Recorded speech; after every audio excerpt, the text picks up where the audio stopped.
নমস্কার দর্শক বন্ধুরা, আমার সৎসঙ্গী গুরু ভাই বোন, আমি আপনাদের সামনে আজকে আবার গোপীনাথ দাস ব্রহ্মচারী ঠাকুর সম্পর্কে যে কুৎসা করেছেন সেই সম্পর্কে আমি আপনাদের সঙ্গে কথা বলবার জন্য আবার এসেছি। আজকে আমি যে বিষয়টা আমি আপনাদের সামনে তুলে ধরব, আজকের ভিডিও পঞ্চম ও শেষ ভিডিও।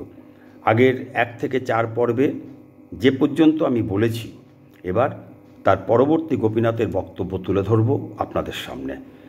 তার আগে প্রধানমন্ত্রী নরেন্দ্র মোদী গত 23শে নভেম্বর সরাসরি যে বার্তা দিয়েছিলেন এবং সনাতনী সঞ্জয় শাস্ত্রী যা বলেছিলেন সে সম্পর্কে একটু আলোচনা করব আপনাদের সঙ্গে। তার আগে আমি পরমপিতার রাতুল চরণে আপনাদের সকলের জন্য মঙ্গল প্রার্থনা করি। আপনারা খুব ভালো থাকুন।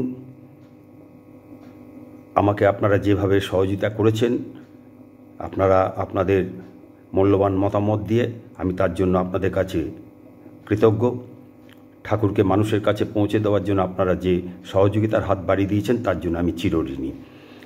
আর এর সঙ্গে সঙ্গে সনাতনী নাম নিয়ে যারা আজকে ভয়ঙ্করভাবে আমাকে আক্রমণ করেছেন, ইউটিউবে আক্রমণ করছেন, ফেসবুকে আক্রমণ করছেন, যেখানে আমার ঠাকুর সম্পর্কে যখনই আমি কোনো বক্তব্য রাখছি সেখানে সনাতনী নামধারী স্বঘোষিত কিছু সনাতনী তারা আক্রমণ করছে।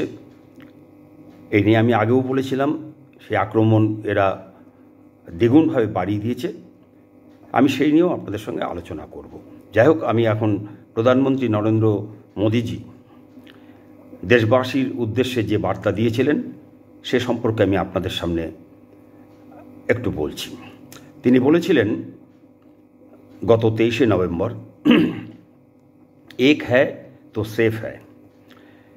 এই কথার পরে কিছু মানুষ, কিছু সেকশন তারা বলছেন প্রধানমন্ত্রী এমন কথা বলছেন যা সাম্প্রদায়িক।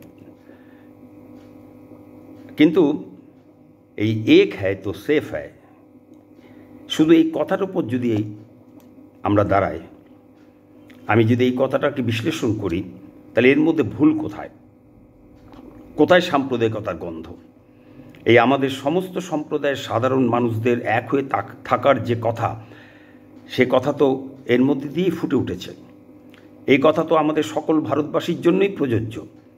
সহজভাবে প্রধানমন্ত্রীর বার্তা যদি ফলো করি তাহলে দেখতে পাবো এটা সত্য যে ভারতের সমস্ত সম্প্রদায় মিলেমিশে পরস্পরের সঙ্গে সদ্ভাব রক্ষা করে এক হয়ে যদি চলে তাহলে আমরা সমস্ত সম্প্রদায়ের মানুষেরা সেফ থাকব।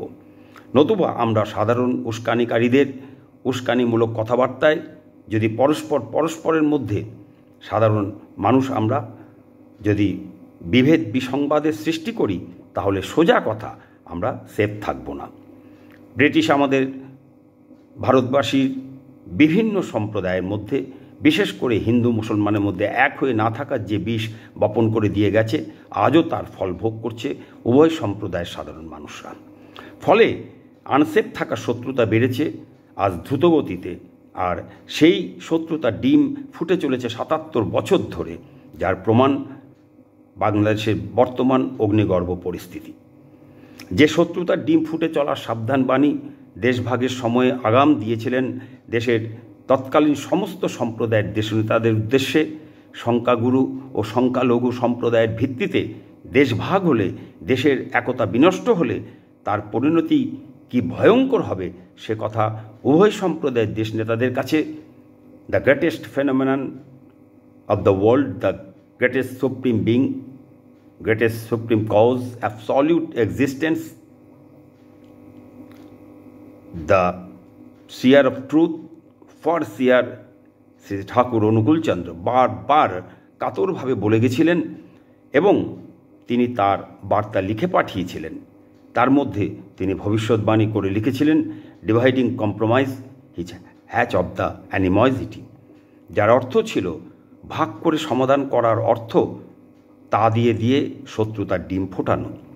কিন্তু ক্ষমতা দখলের নেশায় এই ভবিষ্যৎ সাবধানবাণী উভয় সম্প্রদায়ের তৎকালীন নেতৃবৃন্দ আমল দেননি। গুরুত্ব দেওয়া বা মান্য করা প্রয়োজন মনে করেননি ভাঙাচোরা অদূরদর্শী অজ্ঞানী নেতারা। স্বাধীনতার ব্যাপারে, দেশভাগের ব্যাপারে, দেশ শাসনের ব্যাপারে, দেশ গড়ার ব্যাপারে the greatest phenomenon of the world, the greatest wonder in the world, the greatest politician, the greatest social reformer, a perfect embodiment of nation building and perfect ruler, Shri Thakur অনুকূলচন্দ্রকে পাত্তাই দেননি। বাইরে বের করে রেখে দিয়েছিলেন ধর্মীয় লোক আখ্যা দিয়ে তৎকালীন দেশনেতারা। তাই এই এক হয়ে মিলেমিশে থাকার যে শিক্ষা সৎসঙ্গীরা পেয়েছে, সেটা পেয়েছে তাদের আরাধ্য দেবতা, তাদের গুরু, তাদের দেশ নেতা, তাদের আদর্শ, সর্বশ্রেষ্ঠ আদর্শ শ্রী ঠাকুর অনুকূলচন্দ্রের কাছে। এর আগেও বলেছি, অনেকবার বলেছি, আবারও বলছি, আমরা সৎসঙ্গী অর্থাৎ অস্তিত্বের সঙ্গী।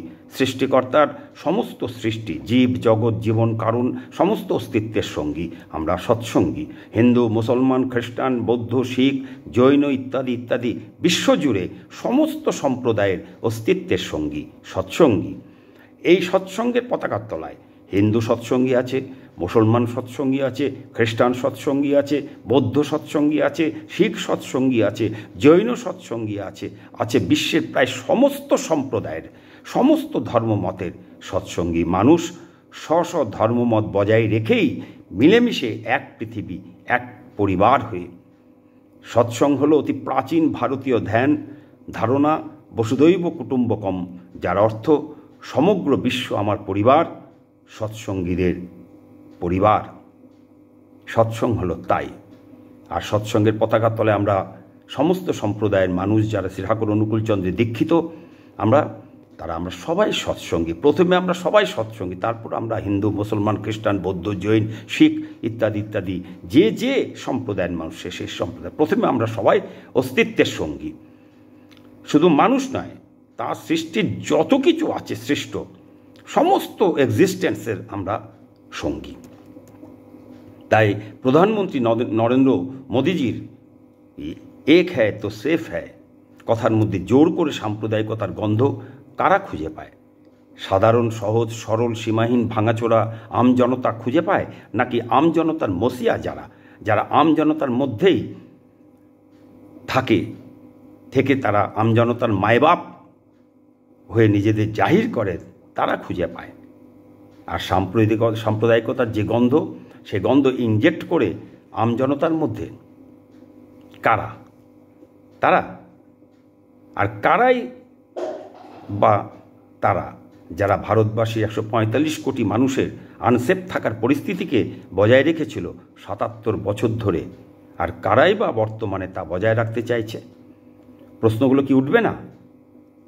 আসলে আমাদের বর্তমান যে রটেন সমাজ, হিন্দু, মুসলমান, খ্রিস্টান, বৌদ্ধ ইত্যাদি সমস্ত সম্প্রদায়ের কাউকে এক হয়ে থাকতে দেবে না। এটাই হয়তো মনুষ্য সমাজের ভবিষ্যৎ, এটাই হয়তো মনুষ্য সমাজের ভবিতব্য, অর্থাৎ কলিযুগের ভবিষ্যৎ ভাগ্য। যাই হোক, এবার দেখি সনাতনী সঞ্জয় শাস্ত্রী কি বলছেন। তিনি বলেছেন, ভারতবর্ষের প্রধানমন্ত্রী নরেন্দ্র মোদী সমস্ত সনাতনী হিন্দুদের ঐক্যবদ্ধ হওয়ার বার্তা দিয়েছেন। কিন্তু আমরা যদি একটু ফ্ল্যাশব্যাকে যাই, তাহলে আমরা দেখতে পাবো এর আগে দেশের প্রধানমন্ত্রী নরেন্দ্র মোদীজির স্লোগান ছিল সবকা সাথ সবকা বিকাশ। অতএব এক হ্যায় তো সেফ হ্যায়, এর থেকে 145 কোটি ভারতবাসীর জন্য আর সত্য কী আছে? যেমন গুচ্ছের আঙ্গুরের দাম বেশি, ঝরা আঙ্গুরের দাম কম। তো সনাতনিকের বার্তা যদি দিয়ে থাকেন নরেন্দ্র মোদীজি, তাকে সন্ত সমাজের তরফ থেকে স্বাগত এবং সাধুবাদ। শুধু তাই নয়, জিতনা বাটোগে উতনা কাটোগে, এই কথাটাকে যদি হিন্দুরা হৃদয়ঙ্গম করতে পারে, জিতনা বাটোগে উতনা কাটোগে, ইতিহাস সাক্ষী ভারতবর্ষে হিন্দুরা যতবার বিভক্ত হয়েছে ততবার বিভিন্ন রকম আগ্রাসন তাদের উপর নেমে এসেছে। অতএব সমস্ত সনাতনীরা সন্ত সমাজের পক্ষ থেকে আমি বলবো যে সমস্ত ভেদাভেদ ভুলে, দলমত ভুলে, জাতি পন্থ ভুলে, উঁচু নিচু ভেদাভেদ ভুলে কমন লিঙ্কে সারা পৃথিবীর হিন্দু ঐক্যবদ্ধ হোক এবং হিন্দু জনমত গড়ে তুলুন। ভারতবর্ষের যশস্বী প্রধানমন্ত্রী নরেন্দ্র মোদীজির এই বার্তা সর্বৈব সত্য এবং সর্বৈব ফলপ্রদ। এই ছিল সঞ্জয় শাস্ত্রীর বক্তব্য। আপনারা শুনলেন সঞ্জয় শাস্ত্রী কি বলেছিলেন। আর সনাতনী চিন্ময় দাস প্রভু, এখন যিনি বাংলাদেশে সনাতনী আন্দোলনের নেতৃত্ব দিচ্ছেন, বর্তমানে তিনি জেলে আছেন, সেই সমস্ত সনাতনীদের এক হওয়ার তিনি আহ্বান জানিয়েছেন। এবার আমি যেটা বলতে চাই সেটা হলো, যারা সনাতনী নাম নিয়ে সনাতনী সেজে সনাতনী পেজ খুলে ফেসবুকে পোস্টের মাধ্যমে এবং দীর্ঘদিন ধরে ভিডিওতে এবং ইউটিউবে নানা চ্যানেলের মধ্যে দিয়ে সমস্ত সম্প্রদায়ের কোটি কোটি মানুষের যিনি আরাধ্য দেবতা, যিনি আদর্শ পুরুষ শ্রী ঠাকুর অনুকূলচন্দ্র, সেই শ্রী ঠাকুর অনুকূলচন্দ্রকে ক্রমাগত অশ্লীল নোংরা ভাষায় গালিগালাজ করে চলেছেন। তার সম্পর্কে কানে গরম সীসা ঢেলে দেওয়ার মতো পর্নোগ্রাফির ভাষায় চরিত্র হনন করে চলেছেন তারা। সেই তারা কি প্রধানমন্ত্রী নরেন্দ্র মোদী এক হ্যায় তো সেফ হ্যায়, সবকা সাথ বিকাশ, সবকা সাথ সবকা যে বিকাশ ও জিতনা বাটোগে উতনা কাটোগে, এবং সনাতনী সঞ্জয় শাস্ত্রীর যে কথাগুলি তিনি বলেছেন, সেই বলা কথাগুলি এরা কি শুনেছেন? এই কথাগুলি যদি ব্যাপক বৃহত্তর অর্থে ব্যবহৃত নাও হয়, শুধুমাত্র সংকীর্ণ অর্থে শুধু হিন্দু সনাতনীদের জন্য যদি ব্যবহৃত হয়, তাহলে কি ধরে নেব এই ফেসবুকে ইউটিউবে সনাতনী নামে কিছু মানুষ সনাতনীদের মধ্যে যে ভাঙার কাজ করছেন, সনাতনী সেজে সনাতনীদের সম্পর্কে বিশ্বজুড়ে সমস্ত সম্প্রদায়ের প্রায় 10 কোটি শ্রী ঠাকুরের দীক্ষিত মানুষের যে মধ্যে ভুল বার্তা পৌঁছে দিচ্ছেন এরা সুকৌশলে, তাহলে কি তাদের জন্য প্রধানমন্ত্রী ও সঞ্জয় শাস্ত্রীর যে বক্তব্য, সে বক্তব্যটা কি সত্য নয়? আপনারা ভেবে দেখবেন। বিশ্বের সর্ববৃহৎ ধর্মীয় সংগঠন সৎসঙ্গ ও বিশ্বজুড়ে প্রায় 10 কোটি সৎসঙ্গীদের প্রাণপুরুষ পরম প্রেমময় শ্রী ঠাকুর অনুকূলচন্দ্র তার পরিবার ও তার প্রতিষ্ঠিত সৎসঙ্গ প্রতিষ্ঠানকে মুখ লুকিয়ে পর্দার পেছন থেকে বারবার নানাভাবে আক্রমণ করার কারিগর স্বঘোষিত সনাতনীদের চিন্ময় দাস ব্রহ্মচারী, সঞ্জয় শাস্ত্রী ও ভারতের প্রধানমন্ত্রী নরেন্দ্র মোদীজির এই যে কথাগুলি সনাতনী সমাজের উদ্দেশ্যে, সনাতনী হিন্দুদের উদ্দেশ্যে এই কথাগুলি জানা আছে তো এদের? আপনারা যারা মুখ লুকিয়ে ছদ্মবেশে সনাতনী নাম নিয়ে সোশ্যাল মিডিয়ায় সনাতনী চিন্ময় দাস ব্রহ্মচারী, সঞ্জয় শাস্ত্রী এবং ভারতবর্ষের প্রধানমন্ত্রীর ঐক্যের যে আহ্বান, সেই আহ্বানকে চ্যালেঞ্জ জানিয়ে তাদের বিরোধিতা করছেন, সনাতনী ঐক্য গড়ার আড়ালে সনাতনীদের বিভ্রান্ত করে সনাতনীদের মধ্যে বিভেদের বিষ ইনজেক্ট করে ঐক্য ভাঙার নেতৃত্ব দিচ্ছেন, সৎসঙ্গীরা সাবধান, অযথা এদের সঙ্গে জড়িয়ে যাবেন না। বাস্তব অবস্থা জানুন ও বোঝার চেষ্টা করুন। এবার আসি গোপীনাথ দাস ব্রহ্মচারী ভিডিওর বক্তব্যের শেষ অংশ প্রসঙ্গে। গোপীনাথ দাস ব্রহ্মচারী শ্রী ঠাকুর অনুকূলচন্দ্রের প্রতি যে তীব্র যে বিষোদ্গার করেছেন, সেই বিষয়ে আজকের এই ভিডিও পঞ্চম ও শেষ ভিডিও। আগের 1 থেকে 4 পর্বে যে পর্যন্ত বলেছি, এবার তার পরবর্তী গোপীনাথের বক্তব্য তুলে ধরছি। আগের ভিডিও শোনার অনুরোধ রইল আপনাদের কাছে, তাহলে ধারাবাহিকতা আপনারা বুঝতে পারবেন। গোপীনাথ দাস বললেন, ওইয়ের সম্বন্ধে আমরা কথা বলি না, কারণ যে নিজে একটা বাক্য লেখছে, পুণ্যপুঁথিতে লেখছে, পূর্বতনে মানে না যারা, নিছক জানিস ম্লেচ্ছ তারা।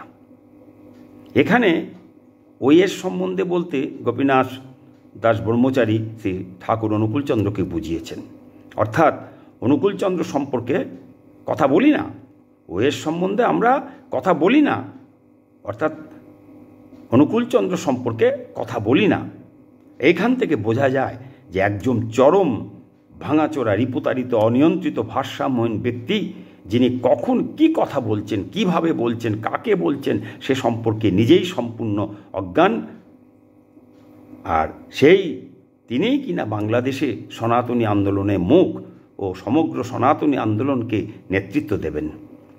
এই যদি নেতৃত্বের গুণাবলী হয়, এই যদি নেতৃত্বের চরিত্র হয়, এই যদি নেতৃত্বের মানসিকতা ভারসাম্যহীন জীবন হয়, তাহলে আন্দোলনের যে পরিণতি, সেই পরিণতি সহজেই অনুমেয়। যাই হোক, অনুকূল ঠাকুর সম্পর্কে তিনি কি বলেছেন সেটা সম্পর্কে আমি যেটা বলতে চাইছি আপনাদের কাছে, তা হলো গোপীনাথ ব্রহ্মচারী ওয়ের সম্পর্কে কথা বলি না, অর্থাৎ অনুকূল ঠাকুরের সম্পর্কে কথা বলি না বলছেন, অথচ দীর্ঘ ভিডিও তিনি কাকে নিয়ে বানিয়েছেন? আর ভিডিওতে এত অশালীন অসম্মানজনক কথা তিনি কাকে বলেছেন, কার সম্পর্কে বলেছেন? মাথার জায়গায় বোধহয় মাথাটাই নেই, মাথাটা হাঁটুর নিচে নেমে গেছে। আমি গোপীনাথ দাস ব্রহ্মচারীকে জিজ্ঞেস করি, এরপরে আপনি বলেছেন যে নিজে একটা বাক্য লেখছে পুণ্যপুঁথিতে, সেই পুণ্যপুঁথিতে লেখছে পূর্বতনে মানে না যারা, নিছক জানিস ম্লেচ্ছ তারা। আমি আপনাকে জিজ্ঞেস করছি, কে বলল পুণ্যপুঁথিতে এই বাণীটা শ্রী ঠাকুর লেখছে? আপনি নিজের চোখে দেখছেন বাণীটা পুণ্যপুঁথি বইয়ে আছে? পুণ্যপুঁথি বইটা পড়ার কথা ছেড়ে দিলাম, কখনো বইটা আপনি চোখে দেখছেন? পুণ্যপুঁথি কি ঠাকুরের লেখা বই? পুণ্যপুঁথির ইতিহাস জানেন? জানেন না, জানলে এমন কথা বলতেন না। আপনিও পরের মুখে ঝাল খান। চিল নিয়ে গেছে কান, এ কথা শুনেই কানে হাত না দিয়ে পরখ না করেই চিলের পেছনে দৌড়নো লোক আপনি। আর আপনি কিনা সনাতনী আন্দোলনের নেতৃত্বে রয়েছেন। আপনি তো ভাগবত পাঠ করেন, তা অর্থ না বুঝেই পাঠ করেন, নাকি অন্যের মুখে শোনা কথাকে ভাগবত পাঠ বলে চালিয়ে দেন বোকা লেখাপড়া না জানাওয়ালা ভক্তদের সামনে? এরপরেও বলবেন আপনি ঈশ্বরের পূজারী, সনাতনীদের প্রতিনিধি। আপনার ও আপনার ভক্তকুলেদের জানার জন্য এবং আমার ভিডিও দর্শক ও শ্রোতা বন্ধুদের জানার জন্য আমি এই ব্যাপারে অর্থাৎ পুণ্যপুঁথি সম্পর্কে তথ্য তুলে ধরছি। পুণ্যপুঁথি শ্রী ঠাকুরের ভাবসমাধি অবস্থার বই। এটা তিনি লেখেননি। তাঁর তুমুল কীর্তনের যুগে কীর্তন করতে করতে যখন তার চরম ভাবসমাধি হতো, তখন প্রতিদিনের ওই সমাধি অবস্থায় যে কথাগুলি তার মুখ দিয়ে বেরিয়ে আসতো, সেই কথাগুলিকে ধরে রেখেছিলেন যারা, তাদের সেই সমস্ত ধরে রাখা কথাগুলিকে একত্র সংগ্রহ করে বই আকারে মুদ্রিত হয়েছিল, যেটা তার নাম পুণ্যপুঁথি। আজ থেকে 111 বছর আগে, বাংলা 1320, ইংরেজি 1913 সালে তিনি মাত্র 26 বছর বয়সে সমাধি অবস্থায় এই বাণীগুলি দিয়েছিলেন। প্রথম দিকে বেশ কিছুদিন শ্রী ঠাকুরের সমাধি অবস্থার বাণী ভক্তবৃন্দরা বুঝতে না পারার জন্য ধরে রাখা যায়নি।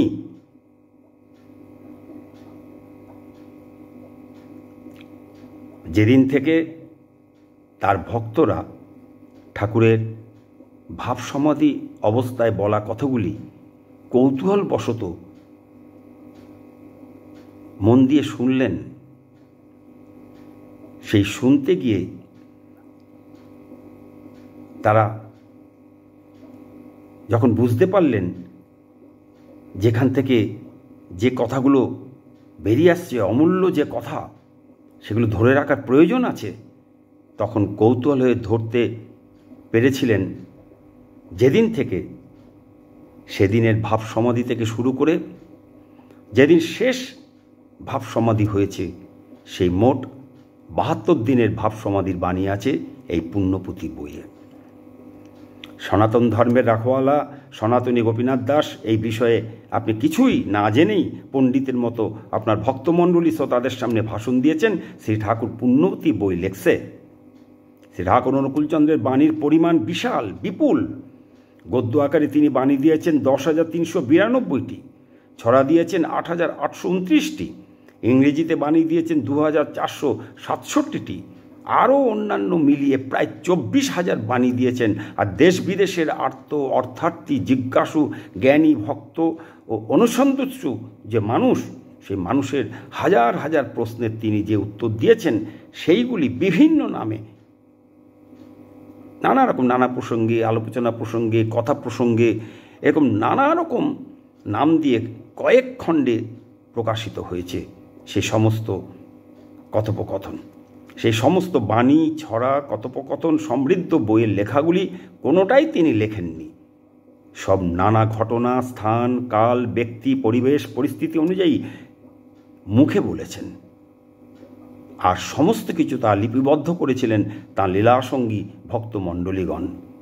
তিনি শুধু লিখেছেন সত্যানুসরণ গ্রন্থ 21 বছর বয়সে এক রাতে এক ভক্তের আকুল আহ্বানে, আর লিখেছিলেন কতিপয় চিঠি, গান, কবিতা ইত্যাদি। তাই কারো বিরুদ্ধে কোনো কিছু বলতে গেলে তা জেনে বলতে হয়। এরপর গোপীনাথ দাস শ্রী ঠাকুরের ওই পূর্বতনে মানে না যারা, জানিস নিছক ম্লেচ্ছ তারা, এই বাণী সম্পর্কে ব্যাখ্যা করে বলছেন, নিজে বলছে কিন্তু করে নাই, কাজকলাও করে নাই। নিজে বলছে কিন্তু করে নাই, কাজকলাও করে নাই। কেন করে নাই? কারণ পূর্বতন অর্থাৎ পূর্বের ধর্ম রক্ষা তিনি করে নাই। অনুকূলচন্দ্র সম্পর্কে তিনি এই কথা বললেন। এনার ভাষা জ্ঞান দেখুন, কার সম্বন্ধে বলছে, ও কি বলছে কিছুই জানে না। যদি জিজ্ঞেস করায় উনাকে, আপনি আপনার আরাধ্য দেবতা শ্রীকৃষ্ণ সম্পর্কে এমন অপমান ও অশ্রদ্ধাপূর্ণ কথা বলতে পারবেন? বা যদি কেউ বলে তখন আপনার কীরকম লাগবে? তখন তিনি কি নড়ে যাবেন? যদি জিজ্ঞেস করায় পূর্বতনকে না মানার কথা বলা হয়েছে এই বাণীতে, তা পূর্বের ধর্ম রক্ষা করার কথা এখানে কি করে এলো? বাণীটা তো পূর্বতনে মানে না যারা, জানিস নিছক ম্লেচ্ছ তারা। সেখানটাতে আপনি বলছেন পূর্বের ধর্ম রক্ষা করেই নাই তিনি। পূর্বতন অর্থাৎ পূর্বের ধর্ম রক্ষা তিনি করে নাই। তো পূর্বতন বলতে আপনি কি বুঝেছেন? শ্রী ঠাকুর অনুকূলচন্দ্র পূর্বতন বলতে কি বুঝিয়েছেন? কাদের বুঝিয়েছেন? যে বাণীর পুরো মানে বোঝার ক্ষমতা তো দূরস্থ, বাণীর শব্দের মানে বোঝার ক্ষমতা আপনার নেই, শ্রী ঠাকুরের সেই বাণীর বিষয়ে জ্ঞান দিচ্ছেন আপনি আপনার ভক্তমণ্ডলীদের? ক্ষমতা নেই। থাকলে আপনার আচরণ, আপনার ভাষা এমন নিন্দনীয় হতো না, যা শ্রী ঠাকুরের কথা অনুযায়ী ম্লেচ্ছদের আচরণ ও ম্লেচ্ছদের ভাষা। এবং গোপীনাথ দাদা, এবার আপনি বুঝে নিন আপনি নিজের কি পরিচয় দিয়েছেন। যাই হোক, এই সমস্ত সনাতনী ধর্মের নেতারা অদ্ভুত এক সুবিধাভোগী জীব। কখন যে কি বলছে, কাকে বলছে জানে না, নড়বড়ে অবস্থা, একেবারে মূলাধারে গণ্ডগোল। ওনার মূলাধারে চিকিৎসা প্রয়োজন। আর এরাই সনাতন ধর্মজগতের বর্তমান পুরোধা। যাই হোক, আমি এই পূর্বতনে মানে না যারা, জানিস নিছক ম্লেচ্ছ তারা, এই যে শ্রী ঠাকুরের বাণী, এই বাণীর প্রসঙ্গে আমি কিছুই বলবো না। আমার দর্শক শ্রোতা ও বন্ধুরা ও সৎসঙ্গে গুরু ভাই বোনেরা, সঙ্গে গোপীনাথ দাদাকেও বলছি, আপনিও শুনে নিন পুরুষোত্তম পরমপিতা স্বয়ং শ্রী ঠাকুর অনুকূলচন্দ্র নিজেই কি বলেছেন এই বাণী সম্পর্কে। পূর্বতনে মানে না যারা, জানিস নিছক ম্লেচ্ছ তারা। ঠাকুর বলছেন, শুনেছি রসুল পূর্বতনকে মানার কথা যেমন বলেছেন, তেমনি আবার বলেছেন, যদি কোনো হাফসি কৃতদাসও তোমাদের কোরআন অনুসারে পরিচালিত করেন, তবে তোমরা তার আদেশ পালন করে চলো। কি বলছে শুনুন। শুনেছি রসুল পূর্বতনকে মানার কথা যেমন বলেছেন, তেমনি আবার বলেছেন, যদি কোনো হাফসি কৃতদাসও তোমাদের কোরআন অনুসারে পরিচালিত করেন, তবে তোমরা তার আদেশ পালন করে চলো। আর এটা ঠিক যেন কোরআন, বেদ, বাইবেল, গীতা ইত্যাদির মধ্যে যেমন কোনো বিরোধ নেই, বৈশিষ্ট্যপালী অপূর্বমান মহাপুরুষ, তা তিনি পরবর্তী যে যুগেই আবির্ভূত হন, তার বাণীর মধ্যে কোরআন, বেদ, বাইবেল, গীতার পরিপন্থী কোনো কথা থাকে না, বরং থাকে যুগোপযোগী পরিপূরণ। তাই পরবর্তীর মধ্যে আমরা পূর্ববর্তীকে আরও করে পাই।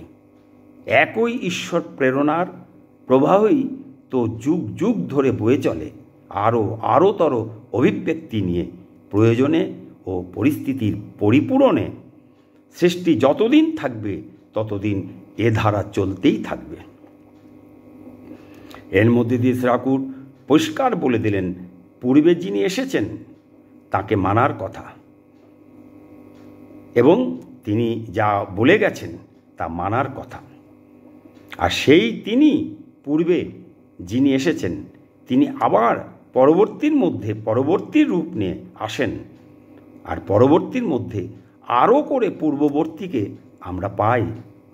আর তার প্রত্যেকবার বলে যাওয়া বাণীর মধ্যে যতবার তিনি এসেছেন, প্রত্যেকবার যে তিনি বাণী দিয়ে গেছেন, যে কথা বলে গেছেন মানুষের বাঁচা বাড়ার জন্য, বিইং অ্যান্ড বিকামিংয়ের জন্য যে কথা বলে গেছেন, স্বপরিবেশ প্রতিটি ব্যষ্টি বাঁচা বাড়ার জন্য যে কথা বলে গেছেন, সে বাণীর মধ্যে কোথাও কোনো বিরোধ থাকে না, থাকে যুগ অনুযায়ী পরিপূরণ, ফুলফিলমেন্ট।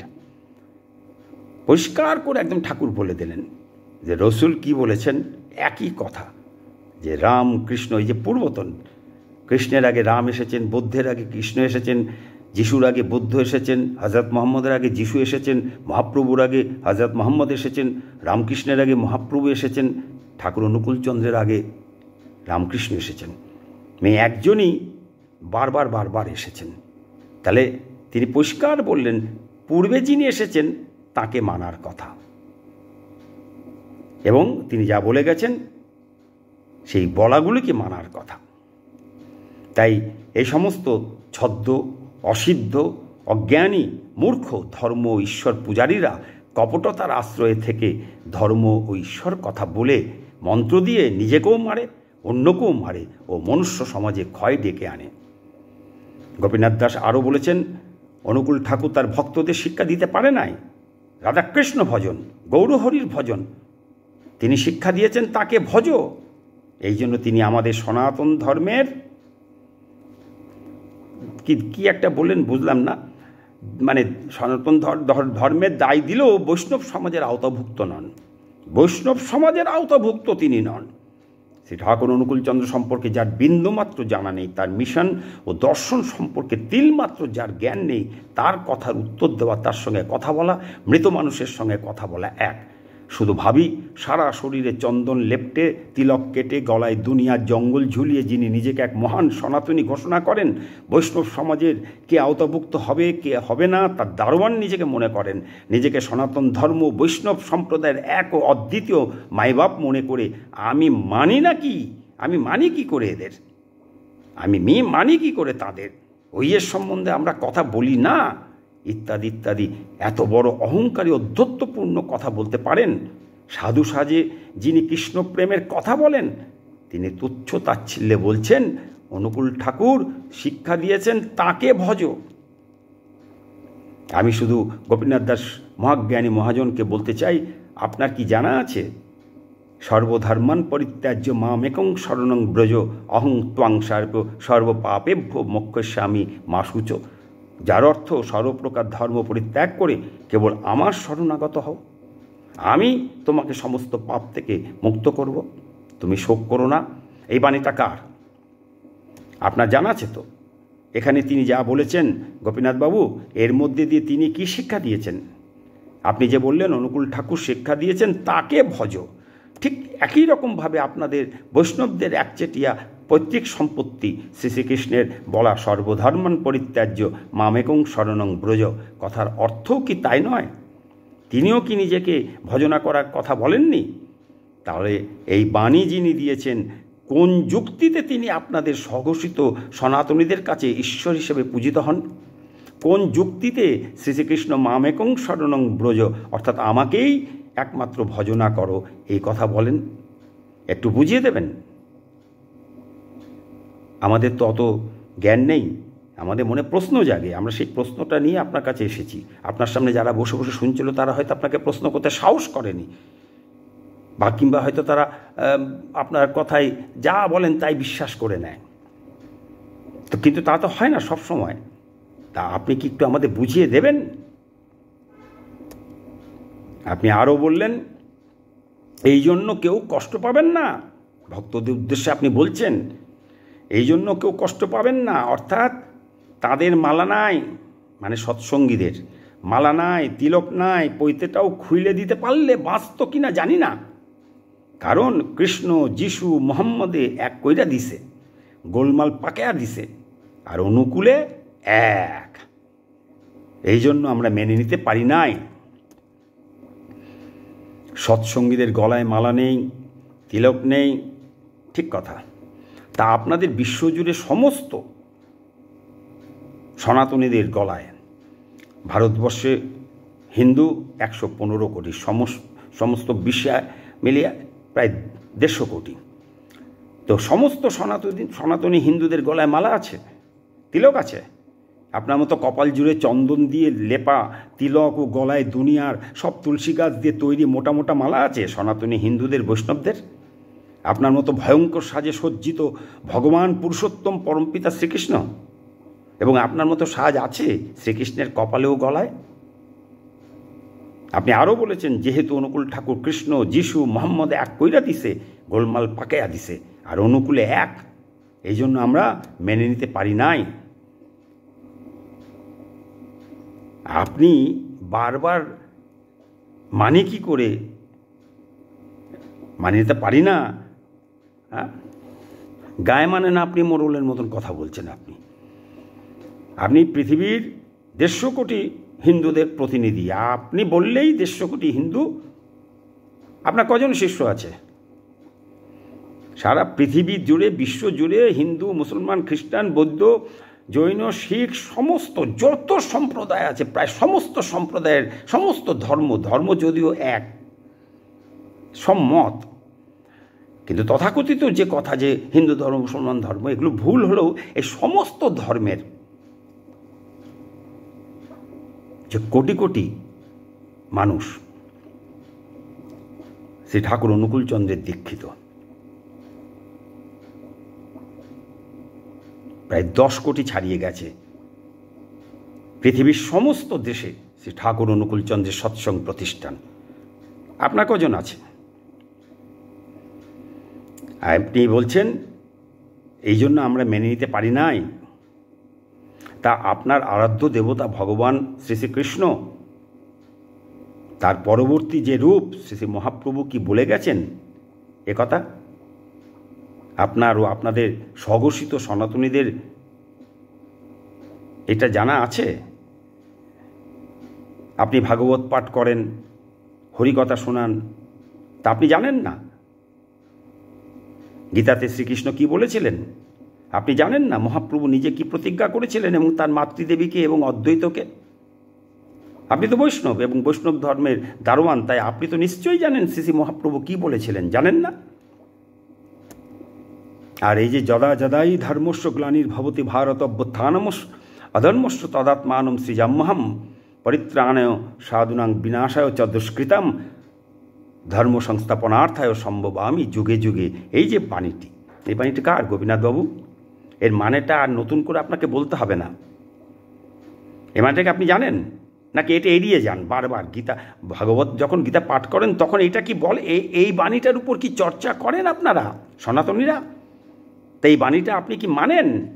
এই বাণীটার যে মানে, এই বাণীটার যে সত্যতা কোনোদিন যাচাই করে দেখেছেন কোনোদিন? নাকি ধর্ম ব্যবসা বন্ধ হয়ে যাবে এই ভয়ে সবাইকে বোকা বানিয়ে রেখে পুরুষোত্তম পরমপিতা শ্রীকৃষ্ণকে একমাত্র আয়ের উপকরণ করে নিয়েছেন? আর নিম্নে যে শ্লোকগুলো আমি এখন আপনার সামনে বলছি গোপীনাথ দাদা, মহাপ্রভু যে বলেছিলেন এই মতো আছে আরও 2 অবতার। এই মতো মানে এই যে নিজেকে নিজের রূপটা দেখিয়ে বলছেন আমার মতো আর কি। মহাপ্রভু বলছেন এই মতো আছে আরও 2 অবতার, কীর্তন আনন্দরূপ হইবে আমার, চৈতন্য ভাগবতে আছে। আর কি বলছে? আর 2 জন্ম এই সংকীর্তন আরম্ভে হইব তোমার পুত্র আমি অবিলম্বে, মাকে বলছেন। অদ্বৈতকে কি বলছেন? অদ্বৈতের গলা ধরি কহেন বারবার, পুনঃ যে লীলা হবে মোর চমৎকার। এ সমস্ত কিছু চৈতন্য ভাগবতে আছে। তা আপনি এগুলো জানেন? এই 2বার যে বলেছেন তিনি যে আবার আসবেন, 2বার কোন রূপে এসেছেন তিনি জানেন? জানেন না। জানলেও স্বীকার করবেন না, কারণ ব্যবসা বন্ধ হয়ে যাবে। তা তিনি মহাপ্রভু এসছেন, তিনি যে কথা দিয়েছিলেন 2বার আরও আসব, এই মতো হবে মোর 2 অবতার, নাচিব কীর্তনানন্দে তোমার সভাকর, একটা ঠাকুর রামকৃষ্ণ এবং তারপরে শ্রী ঠাকুর অনুকূলচন্দ্র। যাই হোক, সর্বশেষে গোপীনাথ দাস বলেছেন তথাপি তিনি মহাপুরুষ, এই জন্য তাকে প্রণাম জানায়, কিন্তু আমরা মেনে নিতে পারি নাই। যাক, ওখানে আর মালা তিলক নিয়ে কথা বলার দরকার নাই। প্রশ্ন হচ্ছে, যার সম্পর্কে এত নিন্দা করলেন কুৎসা, আবার তাকেই বলছেন মহাপুরুষ। মহাপুরুষ কী অর্থে গোপীনাথ দাদা? এত দোষ থাকার পরেও কি করে শ্রী ঠাকুর অনুকূলচন্দ্র আপনার কাছে মহাপুরুষ হতে পারে, তার ব্যাখ্যা আপনিই একমাত্র দিতে পারবেন। আবার সেই চণ্ডালের চেয়েও অধম আপনি বলেছিলেন শ্রী ঠাকুর অনুকূলচন্দ্রকে। সেই অধম ব্যক্তিকে আপনি আবার প্রণাম জানিয়েছেন। এইসব দেখে শুনে শুধু বলতে পারি, অবাক গোপীনাথ, অবাক করলে তুমি। শ্রী ঠাকুরের ওপর হিন্দুদের আক্রমণের ট্র্যাডিশন বজায় রাখলে সনাতনী তুমি। আজকে এখানেই বিদায়। পরবর্তী ভিডিওতে শ্রী ঠাকুরের ওপর, পাবনা সৎসঙ্গ আশ্রমের ওপর, পাবনা হিমায়তপুরের হিন্দুদের ষড়যন্ত্রের কথা নিয়ে আসব, যেটা ট্র্যাডিশনে এখনও চলছে। নমস্কার, জয় গুরু।